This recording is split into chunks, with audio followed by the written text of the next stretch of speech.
करीब एक हफ्ते से प्रधानमंत्री नरेंद्र मोदी के मणिपुर जाने की खबरें चल रही हैं। 13 से 15 सितंबर के बीच वहां वीआईपी मूवमेंट की बात कही जा रही है। लेकिन पीएम के दौरे के पहले एक अन्य बड़ी खबर ने सबका ध्यान अपनी तरफ खींचा। नगा जनजाति ने मणिपुर में आंदोलन छेड़ दिया है।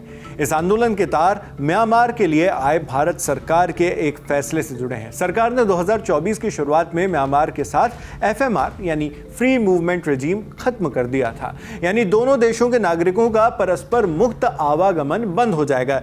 यानी यूं ही आप आना जाना नहीं कर सकते दोनों देशों की बॉर्डर के बीच। साथ ही 1643 किलोमीटर लंबे म्यांमार बॉर्डर पर फेंसिंग का आदेश केंद्रीय गृह मंत्रालय ने जारी कर दिया। यह काम शुरू भी हो गया। एफएमआर क्या है और सरकार बॉर्डर पर फेंसिंग क्यों कर रही है, ये आगे बताएंगे। पहले मूल खबर जान लेते हैं। अब खबर है कि इस फेंसिंग के खिलाफ नगा समुदाय के संगठन ने असहयोग आंदोलन छेड़ दिया है। हिंदुस्तान टाइम्स के मुताबिक म्यांमार बॉर्डर पर बाड़ेबंदी के विरोध में यूएनसी यानी यूनाइटेड नगा काउंसिल ने 8 सितंबर की रात से मणिपुर के नगा बाहुल्य इलाकों में व्यापार पर प्रतिबंध लगा दिया है। जान लीजिए कि यूएनसी मणिपुर में नगाओं का प्रतिनिधित्व करने वाली एपेक्स बॉडी है।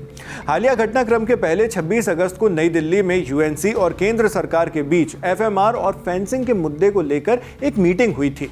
इसके विफल होने के बाद ही यूएनसी ने व्यापार प्रतिबंध का फैसला किया। इसका असर भी जमीन पर दिखा। द हिंदू ने अपने ऑफिशियल एक्स अकाउंट से तामेंगलांग जिले का एक वीडियो पोस्ट किया है। इसमें कई ट्रक कतार में खड़े दिख रहे हैं। काउंसिल ने चेतावनी दी है कि ट्रेड एम्बार्गो बस शुरुआत भर है। कार्रवाइयां तब तक जारी रहेंगी जब तक शिकायतों का उचित समाधान नहीं हो जाता।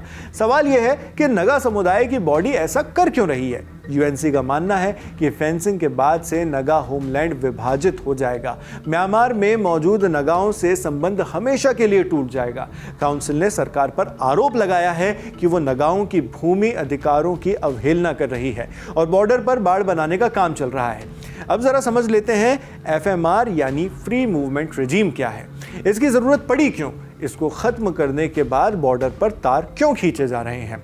साल 1826 में अंग्रेजों ने भारत और म्यांमार के बीच सीमा खींची, लेकिन किसी से कोई राय मशवरा नहीं हुआ। लिहाजा जो बॉर्डर अस्तित्व में आई उसने एक ही जातीयता और संस्कृति के लोगों को दो हिस्सों में बांट दिया। इंडियन एक्सप्रेस में छपी जनवरी 2024 की एक रिपोर्ट के मुताबिक मणिपुर के मोरहे इलाके में ऐसे कई गांव हैं जिसके कुछ घर म्यांमार में हैं।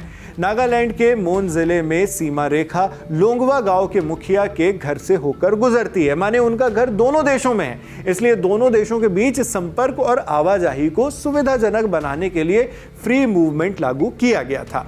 एफएमआर को औपचारिक रूप से 1968 में लागू किया गया था। यह भारत और म्यांमार के बीच एक समझौता है। इसके तहत दोनों देशों की जनजातियां बिना पासपोर्ट या वीजा के एक दूसरे के क्षेत्रों में 40 किलोमीटर तक आ जा सकती थीं।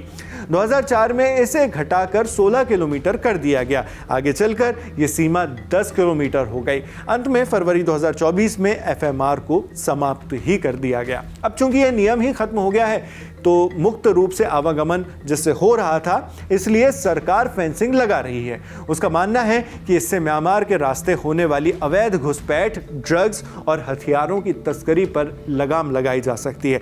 जबकि यूनाइटेड नगा काउंसिल फेंसिंग का विरोध कर रहा है। उसने इसे अमानवीय और नगाओं पर युद्ध की घोषणा बताया है। इस परियोजना को रद्द करने की मांग की है और इसके लिए ऐतिहासिक और सांस्कृतिक संबंधों का तर्क दिया है। इससे मिलती जुलती समस्या कुकी समुदाय और मैतेई समुदाय के साथ भी है। बरसों से दोनों समुदायों के संबंध म्यांमार इंटरनेशनल बॉर्डर के इस पार भी हैं और उस पार भी। लेकिन यह पहली दफा है जब बॉर्डर फेंसिंग का मुखर विरोध सामने आया है। देखते हैं इसका समाधान क्या निकलेगा, सरकार इस पर क्या करेगी। आपकी इस मुद्दे पर क्या राय है, आप इस पर क्या सोचते हैं, हमें कमेंट बॉक्स में लिखकर जरूर बताइएगा। आगे आने वाले दिनों में एक और खबर पर चर्चा करेंगे। उड़ती चिड़िया कहती है कि मणिपुर के कुछ जिलों में कुकी और नगा बॉडीज में तनाव की खबरें सामने आई हैं। जानकारी जुटाकर आपके लिए इस वीडियो की स्क्रिप्टिंग की है हमारे साथी अनुभव ने। मैं हूं नावेद, देखते रहिए द लंदन टॉप।